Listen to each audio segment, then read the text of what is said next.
Get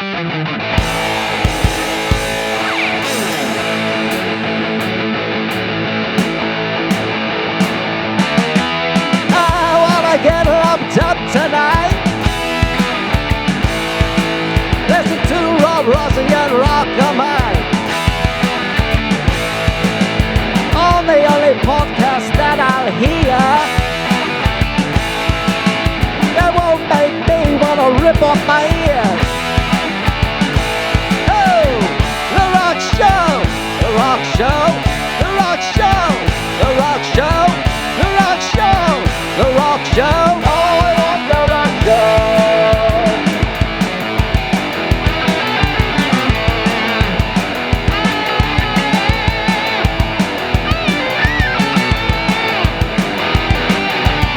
The Rock Show, the Rock Show, the Rock Show, the Rock Show, the Rock Show, the Rock Show.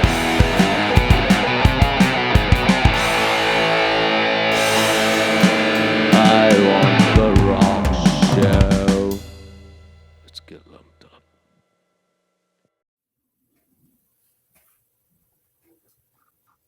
Hey, man, Mike, it seems like I haven't seen you in weeks, man.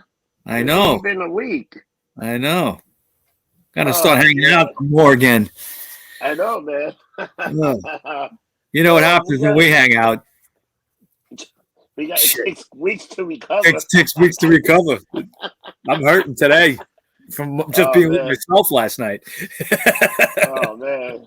It's freaking, dude, can you believe it's like 62 degrees today? I know. It's warm. It's nice. It's warm. Yeah. So today we talk about a very special band. I hate them. I just hate them. So this is episode 154, and we're talking about the band with Fishbone. Okay. Well, anytime we delve into the ska stuff, that's when you start to bitch and moan. All right. I think I'm going to shit my pants. But we had to do a show on Fishbone. They're way too big and important not to. People love them. There was a period of time I was seeing him a lot. I've probably seen him about 6 or 7 times. You know, even at CBGB's, which was the place to see them because they were just crazy. You know. Right away, I just want to give a shout out to my friend Hollis Curtis, my Rastafari brother, big Fishbone fan. So this show goes out to him. We've talked a lot over the last few years about how, you know, we were at Fishbone shows and how crazy it was. You know, people would be slamming like it was, you know, a punk rock show, man. You couldn't get out of the pit. People loved them, man. Sometimes there were people that played. When I used to work in Cheap Shop, people would play this shit on the jukebox. I was like, holy crap, what is this noise? Yeah. Not your thing, but I like a lot of it. They went through a lot of different lineups. You know what, friend? Classic lineup is honestly the best. What? They're another Los Angeles band. Yeah, another Los Angeles band, and I think there's a connection. With, you know, the last show we did with Love.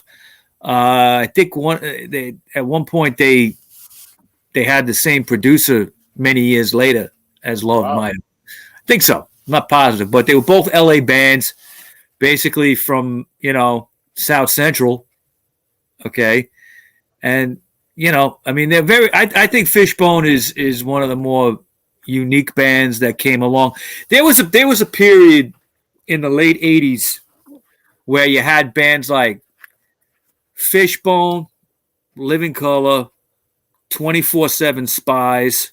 Okay, there's a couple of others. You know, black bands that were doing this like punk rock, metal, funk thing with ska thrown in. Okay, you know, Fishbone did the ska thing the most, but I thought it was a great, you know, it was a subgenre of kind of punk, And it was cool. I mean, the crowds were always great. It was always just a lot of fun. You know, chicks were hot. You know, it was all good. Yeah, but the problem is they had to listen to Fishbone. Oh man, I got a hostile partner today. Let me stop crapping on them before people start hating. Let's talk about this wonderful established band from Los Angeles with more band changes than a woman can change her pad. Yes, that's called Fishbone. It's called Fishbone. So I'm gonna tell you the original lineup here, just so you know, because they were a 6-piece when they started in 1979. Angelo Moore, vocals and sax, and he also played something called the theremin on some of their songs. Philip Fisher was on drums. John Norwood Fisher, his brother, on bass. Kendall Jones on guitar. Dirty Walter A. Kibby II, vocals and trumpet. And Christopher Dowd, keyboard, trombone, and vocals. Now, they started in LA in 79, and the idea was to play a mix of ska, punk, funk, metal, reggae, and soul. But they're one of the most eclectic bands, I would say, ever. Their records, you could tell it's Fishbone, but sometimes they emphasize more on the ska, sometimes they emphasize more on the metal, punk, you know, things like that. Soul, a lot of the records are very R&B-ish in some ways. So they're really kind of all over now. They have this huge cult following, like you know, okay? Yeah.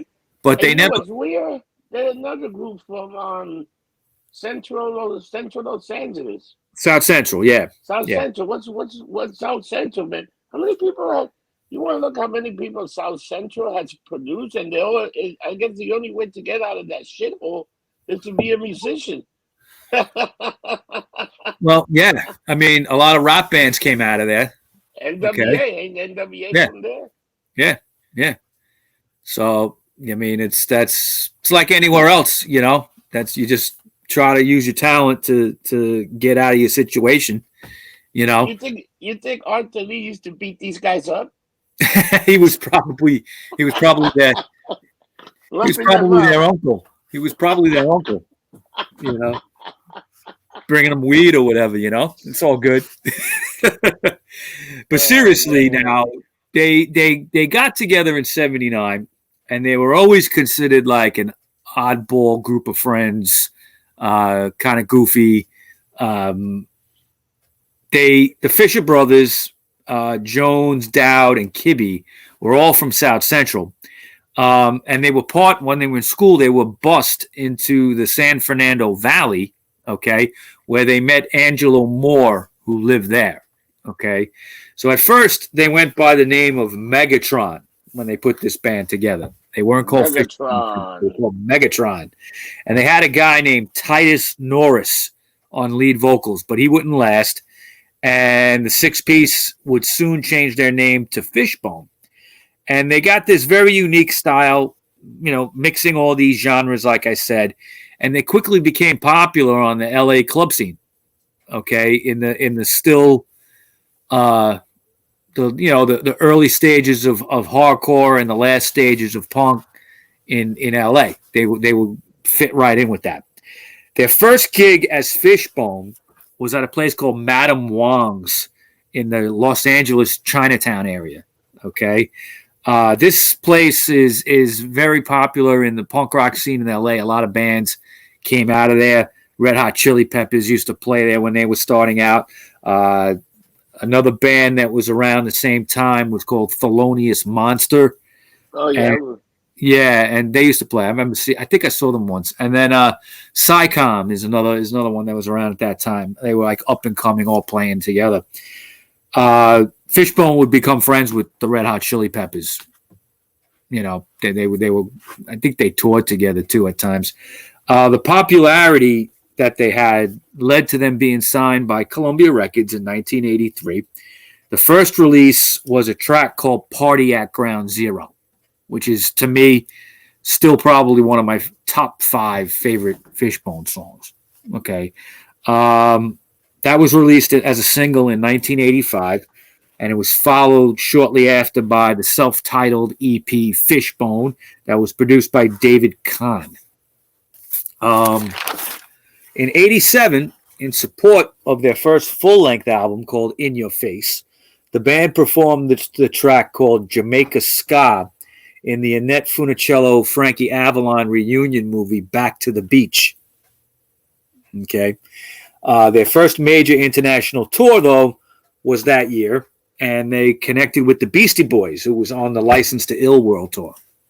I saw that. With Fishbone? With fucking Fishbone. Yeah. Wow. I was not happy.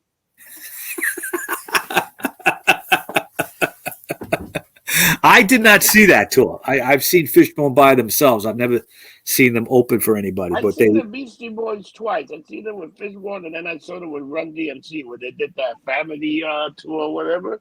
Yeah, I never saw the Beastie Boys, believe it or not. But fucking Fishbone. Ugh.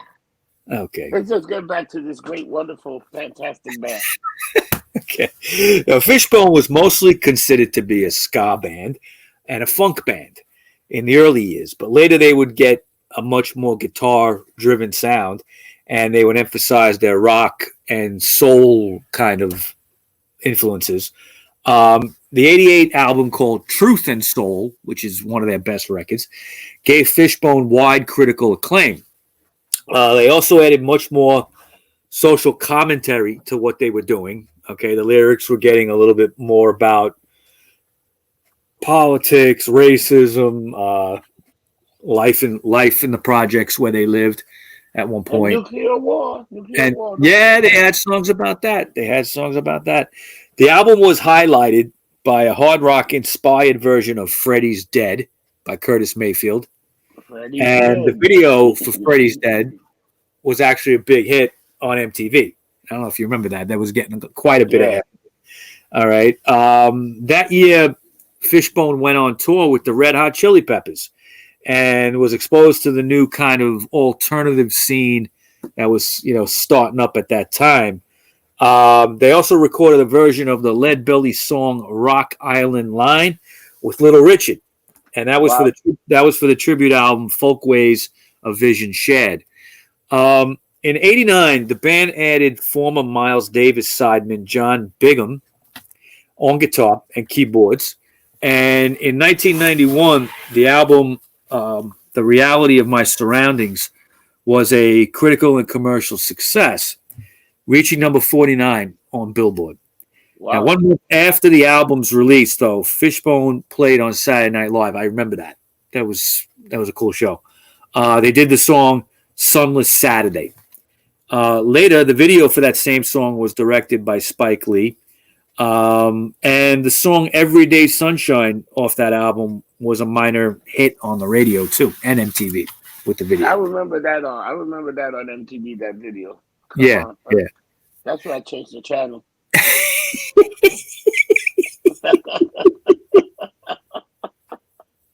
I couldn't wait for the hate mail. Oh, man. Yeah, you do a show on Fishbone and you shit on him. Yeah, man. Hey, look, we can't agree on everything, but I try to bring it out, to bring different shit out to everybody. Yeah. So while the band retained their roots in funk and ska, the 1993 album, "Give a Monkey a Brain and He'll Swear He's the Center of the Universe," great title, included songs with free jazz style, hard rock, punk, heavy metal elements in there. But it was at this time, at the height of their popularity, pretty much, that they started to have internal troubles. Okay. Now, just before the Lollapalooza tour of 1993, guitarist Kendall Jones was basically accused of being mentally unstable. Okay. Wow. And he quit the band. And he left and ran away, disappeared up to Northern California. And bassist John Norwood Fisher tracked him down because he thought he joined a cult, a religious cult. Okay. And what happened was he grabbed him up and got charged with kidnapping. Wow. Okay, so kidnapping Kendall, right? So Fisher ended up standing trial for this, okay, and got acquitted, okay, of it. And a benefit concert to help his legal expenses was done. It featured bands like Porno for Pyros, Primus, Tool, and Alice in Chains. Keyboardist Christopher Dowd left Fishbone in 1994 and released an album titled Puzzle in 1997 under the name of the CD Orchestra. Orchestra with an A. Okay. That had various guests on that album, including Jeff Buckley, prominently. There was also an anti-Fishbone song on there. You'd probably like it, called Flog Your Dead. Yeah. Flog Your Dead Horse, excuse me. Okay. Good And shit. it was a song shitting all over Fishbone like you're doing. Okay. Now, a five-piece band, Fishbone, got dropped by their label, Sony, which had bought out Columbia. Okay. And that was in 1995 that they got dropped. They made an album. They presented it to Sony. Sony wouldn't take it, and they dropped them. Okay. The band added kind of like a more metal punk influence on that new album. It was a concept record called Chin Chim's Badass Revenge. Okay, came out in 96 on Rowdy Records, and it was produced by Dallas Austin. The album went without much notice, okay, and it peaked at number 158 on Billboard. I was listening to it yesterday when I was preparing for the show, and it stands up. I'm not sure what the concept is, to be honest. It's supposedly a concept record, but it's still interesting, okay? In 96, the band contributed to the AIDS benefit album Silencio Equals Muerte, Red Hot and Latin. Okay, did I say that good, Mr. Rossi? Yeah, Silencio equals muerte, which is Silence equals death. Yeah. Yeah. They did the Red Hot and Latino. They did the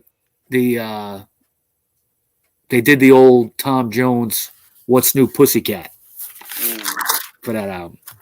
In 1998, drummer Fisher left to concentrate on being a session musician. He would later appear in the heavy metal band Wicked Wisdom, and they went through several sit-in drummers at that point. Okay, until they settled on a guy named John Stewart. John Bigham left as well to pursue a solo career, and he was replaced by guitarist Tracy Spacey T. Singleton. Keyboardist and horn player Anthony Brewster was a member from 1997 to 1998, while John McKnight joined on keyboards, trombone, and guitar. Through the late 90s, Fishbone had no record contract, but they toured constantly. Okay. That's amazing. Yeah. I saw them at that. I haven't seen them since that time. Okay, I haven't seen them since the late 90s. And they were still good. They were, same high energy show, They just they couldn't put out anything. But Fishbone still had a strong fan base, all right? And there was a label named Hollywood Records that became interested, and they signed them in the year 2000. They released one album that year. It was called Fishbone and the Family Hood. Next experience. Present the Psychotic Friends Nutworks. All right, so they're just into like fucking with people's heads with these titles. Yeah. Okay, and that was a good album. It featured HR from the Bad Brains. Okay, Gwen Stefani was a guest. George Clinton, Rick James was on this record. Okay, a new band called Los Fabulosos Cadillacs. They had worked with that band on that Silence Equals Death AIDS tribute album. Dude, they had Donny Osmond. And Donny Osmond is on this record. Now, I'd give you 3 stars just for having Donny Osmond on your record. Because that's fucking funny, okay? But the band created one of their best albums here, I think, okay? But nobody bought it. And Hollywood Records, dropped them, okay? And they would hit the road and tour again. And really, I think a lot of Fishbone fans just loved the live show.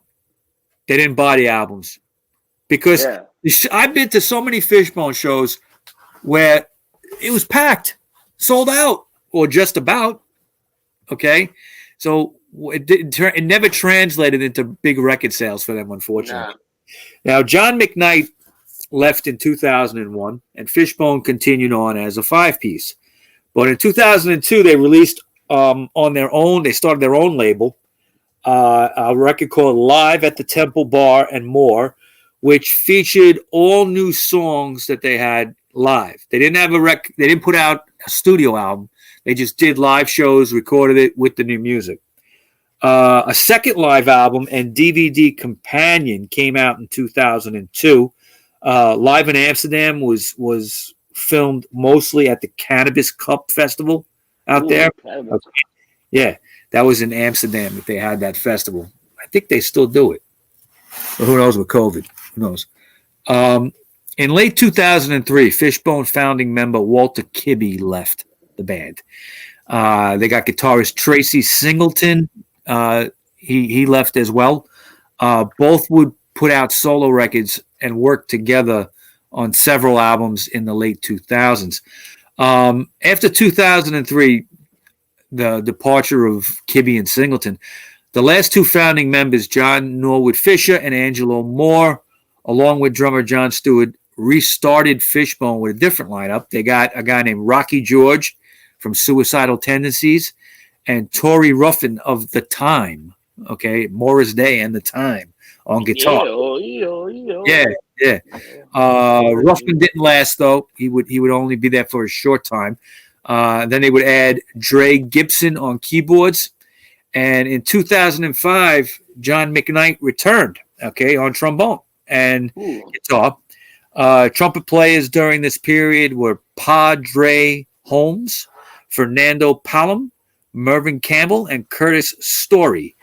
The lineup of Fisher, Moore, Stewart, Gibson, Story, and McKnight recorded the studio albums Still Stuck in Your Throat. And that was with producer David Kahn once again. The album was released in October of 2006 in Europe, where it did fairly well.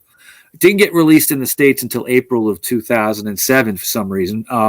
Music videos were recorded for the cover of, they did a cover of Sublime's Date Rape.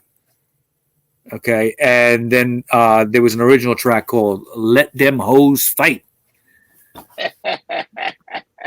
Good song. Just the title alone. Good song. Between 2008 and 2009, original members Walter Kibby, Christopher Dowd, Kendall Jones joined Fishbone on stage while they were in various shows during that tour. Most notable for the shoot of the Pepsi commercial they were in, the Pepsi Pass commercial, which aired in January of 2009. I think that was a Super Bowl commercial. I think it was, if it was January, right? In April of 2008, they shot a live show for a DVD called Fishbone Live in Bordeaux, France. It was released in May of 2009. In January of 2010, John McKnight left Fishbone for the second time. During this period, original members Walter Kibby returned on trumpet and vocals. During a 2011 tour, Tom Bone, formerly of Weapon of Choice, filled in for a while on trombone. Tory Ruffin from what was he in? He was in it earlier. He was Morris Day in the Time. Yeah, he returned briefly to play guitar a little bit because Rocky George couldn't tour. He had conflict there. Now, after the tour, Jay Armand, a former student of Fernando Palom, joined as the new trombone player, and Fishbone would release a 7-track EP called Crazy Glue in October of 2011. Current and former members were deeply involved in the making of the documentary film, which everybody should see except Rob, called Everyday Sunshine. You're not going to see that, right? Everyday Sunshine, the story of Fishbone. Every fan should see it, okay? It was directed by Lev Anderson and Chris Metzler, and it's narrated by Lawrence Fishburne, okay?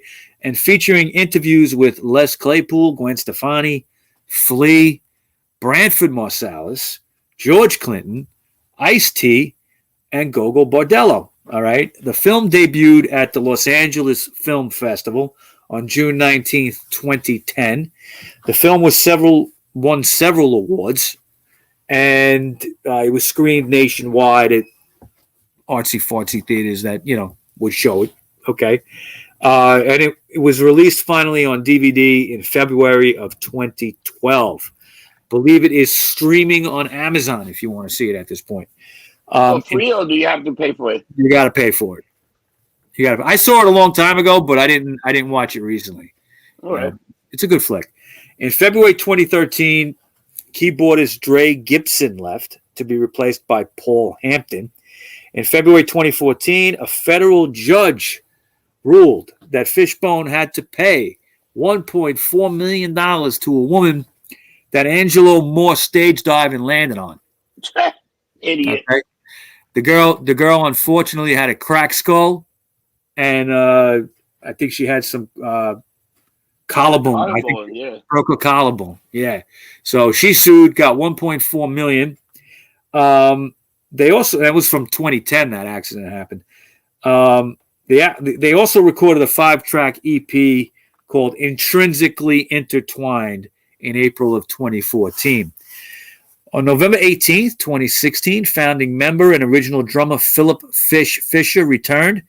Drummer John Stewart left right before a Jimi Hendrix tribute concert at the Apollo Theater in Harlem. He had a cover.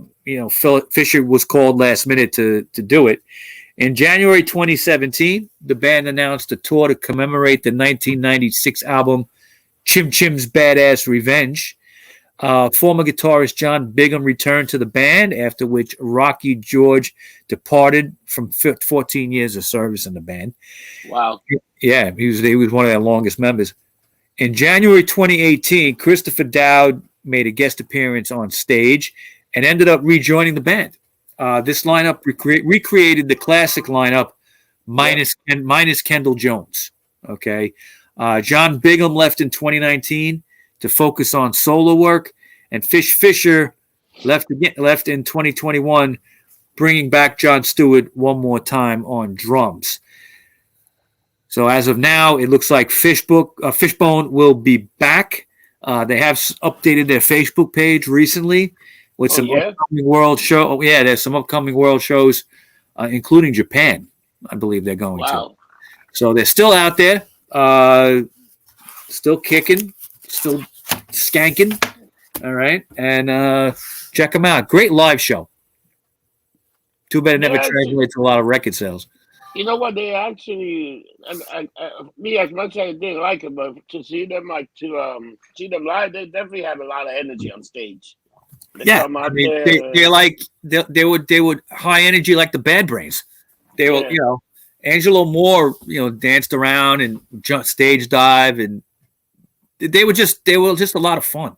I used to like. Funny, he's like the only constant of the band. He's been in every rendition Fishbone. Yeah. I think he might be the only original one left at this point. Yeah, he definitely is. Yeah, like her and like who's on there? You got Angelo Moore, John Norwood Fisher.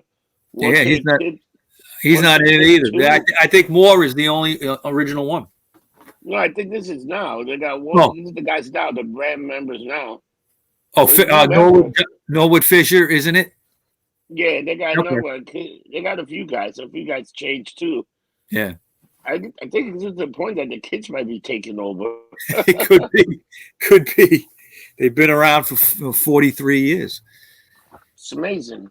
I know. These fucking guys are going to be around 50 years. Easily. We're going to see that 50-year anniversary of Fishbone. Yeah. All right. So, Mike, how can we get in touch with you? You can find me on Instagram, RockerMike212, Facebook under RockoMike, and the Facebook group page for the Rock Show, okay, featuring RockerMike and Rob Rossi. That page does very good. What's that? That page does very good. It is doing well. One thing I don't understand though, it says we only have 1,000 members for the last year, and I've been adding people. How come the number doesn't change? I have no idea. We have the same problem. YouTube and all this crap. YouTube, I go to we're like, I think they're messing with our numbers. To tell you the truth, I'm gonna start screaming like Al Pacino. You know, you're out of order. He's out of order. Bullshit. You can also find me on Cloud Hub and MeWe under RockerMike, or look for me at International Bar. I could be sitting there getting lumped up. Could be. You might see me. I make an appearance. You can definitely find me at International Bar on Sunday, Monday, Tuesday from 10 a.m. and 8 p.m. for 10 hours, 3 days a week. And then you can find me on Instagram, Facebook, YouTube, and anything getting lumped up. And come join us. Come have a drink. Come hang out with us. And we'll tell you a story or we'll give you a lesson on music. Definitely. So we'll chew your ear off. And if you come on Sunday, you can get the Rossi Bloody Mary. It's a hell of a Bloody Mary. Definitely. Love it. That Bloody Mary I had yesterday was damn good. I got to tell you, it was pretty damn good. As good as yours? It was good. It was, you know what? They put so many spices and flavor in the Clinton Street Bakery. Pretty damn good breakfast. So guys, I'll definitely have to check that place out. Oh yeah, go dude. They got like the pancakes. They make it right down. They skid it in front of you. Yeah. It's pretty fantastic, man. Cool. I had the country breakfast with a big piece of ham. All right. What do we always say? Don't get drunk. Get lumped up. See you next week. It's time to get lumped up. Take care, people. I'm gonna go recover. Take care.